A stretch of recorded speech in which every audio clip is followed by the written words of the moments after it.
You have to feel for the family in this, and you also have to think about what the officer's going through. Right. There's no winners here. Now on NBC4 today, breaking news on the east side where a Columbus police officer shot and killed a 13-year-old boy. While you were sleeping, our team has been on top of this story, learning more from investigators about what happened moments before this deadly shooting. Thank you for waking up with NBC4 today. I'm Matt Barnes. And I'm Monica Day. Yeah, right now, the scene where the shooting happened is still roped off with crime tape and so the very heavy police presence, as you can see behind us. So let us walk you through how it all started. Yeah, there was a report of a robbery that led to a brief chase.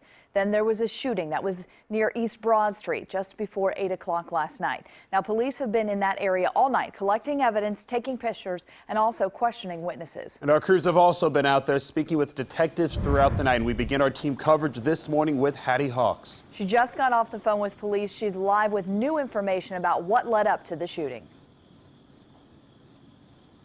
Well, Matt and Monica, we do know now that the boy who was accused of holding a handgun, or what appeared to be a handgun at police, pointing that at them, is 13-year-old Tyree King.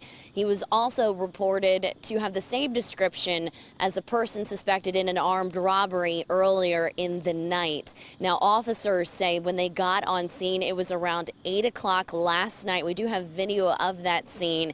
And they ended up finding out later on after that shooting that what appeared to be a handgun was actually a BB gun. It had an attached laser sight.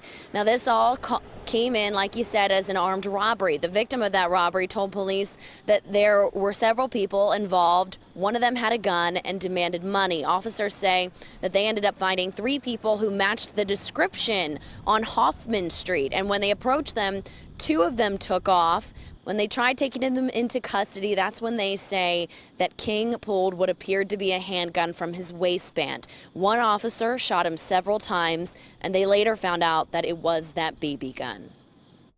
This is very realistic. This is a lot of the products that officers are seeing out on the street today, where people can't get a hold of a real gun, and they use these types of toys to commit real crime. Back out here live, the scene just now cleared after hours of police presence here on Hoffman Street. They say that they have identified the boy that was with Tyree King. They took him in for questioning. He has since been released. Of course, they are still looking for several other possible suspects that could have been involved in that armed robbery from earlier yesterday evening. But of course, we have team coverage right now. Tyler Carter is live at Columbus Police Headquarters with the latest into the investigation and what happens now today for those officers involved. Tyler?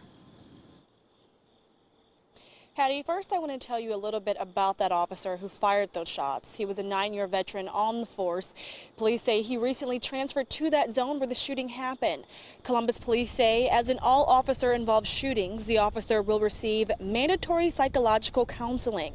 The officer will also be allowed to take time off from his duties to recover from what CPD says is a traumatic experience. The critical incident response team, made up of investigators from the homicide unit, will handle this case. Once the findings are complete, the investigation will be turned over back to Columbus Police. Live at CPD headquarters, Tyler Carter, NBC4. Tyler, thank you. And Columbus Police Department is already under scrutiny for a shooting that happened back in June. That's right. 2 undercover officers said they confronted 23-year-old Henry Green when they saw him holding a gun. The officer said Green refused orders to drop the gun and pointed it at them. The officer shot him and he died at the hospital. Some witnesses said that the officers never identified themselves as being police. Lawyers representing Henry Green's family have asked for an independent investigation to be done by the FBI, the BCI, or a special prosecutor.